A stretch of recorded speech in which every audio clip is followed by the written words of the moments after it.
Tom feels an ugly red flush creep up his neck to his face. He's angry with the detective, barging into their home with a lot of sly accusations. He doesn't have to put up with it. No, Detective, Tom says, I don't have anything to hide. If you say so, Rasbach says after a moment. Why would you even suggest such a thing, Tom asks, then immediately wishes he hadn't. Rasbach regards him carefully. Because we've been looking at a timeline for the night of the accident. Your wife had her accident not far from the scene of the murder at approximately 8:45 p.m. You told the 911 operator that night that you drove home from work and arrived home at about 9:20 and found your wife missing, the doors unlocked, and the lights on. Yes, Tom says. Rasbach pauses for a moment and then says, we spoke to a security at your office and they say you left at 8:20. It's only about a 15-minute drive from your office to here. So where were you for that hour? That's a rather critical time in the investigation, from 8:20 to 9:20 or thereabouts. Tom suddenly feels lightheaded. Karen looks at him, clearly shocked, and he looks away. He can feel himself sweating, can feel the moisture staining his shirt beneath his sleeves. For that matter, Rasbach adds, we only have your word for it that you were home at 9:20. You didn't start calling your wife's friends until, he looks at his notes, 9:40, I believe. And then you called 911 shortly after that. He waits. But Tom says nothing. So where were you?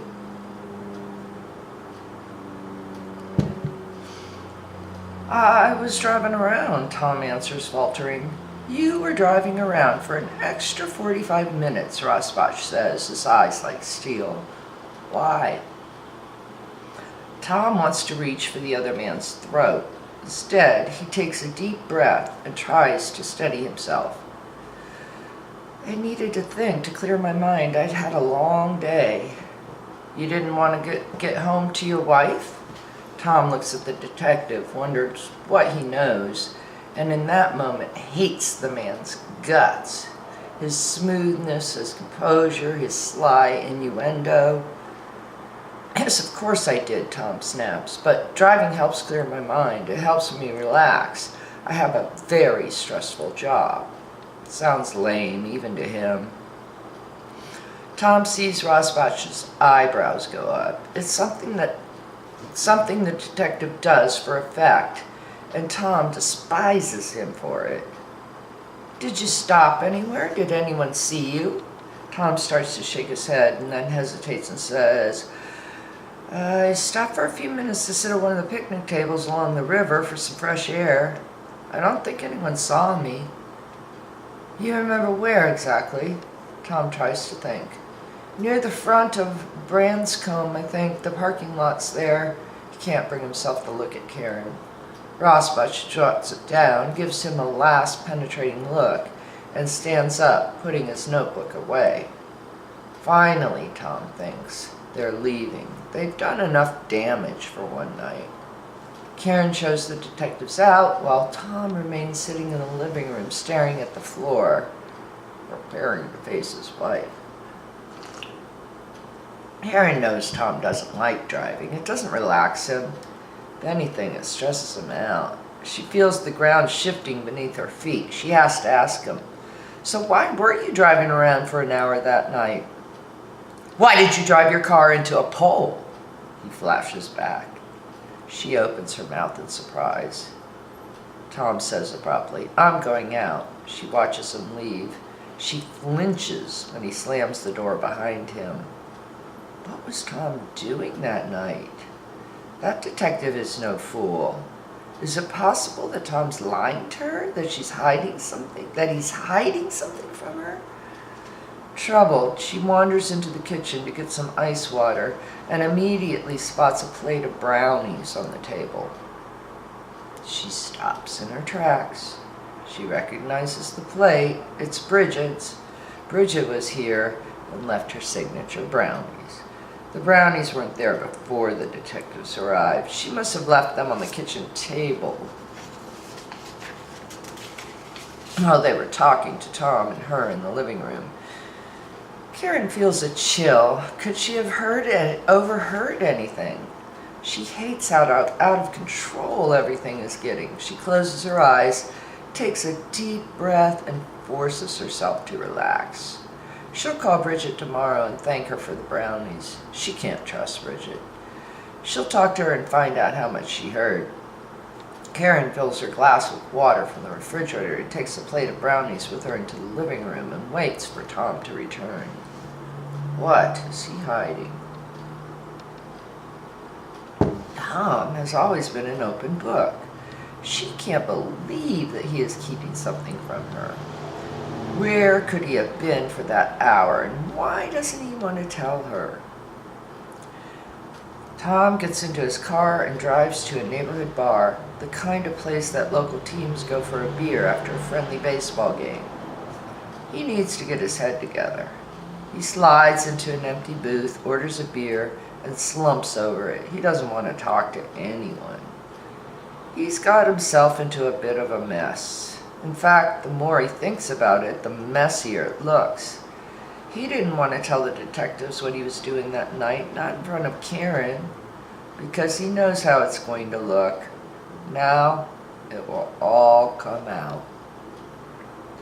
He was supposed to meet Bridget that night at 8:30 at their spot by the river, at that quiet place between downtown and the suburbs, where the path along the river is less crowded.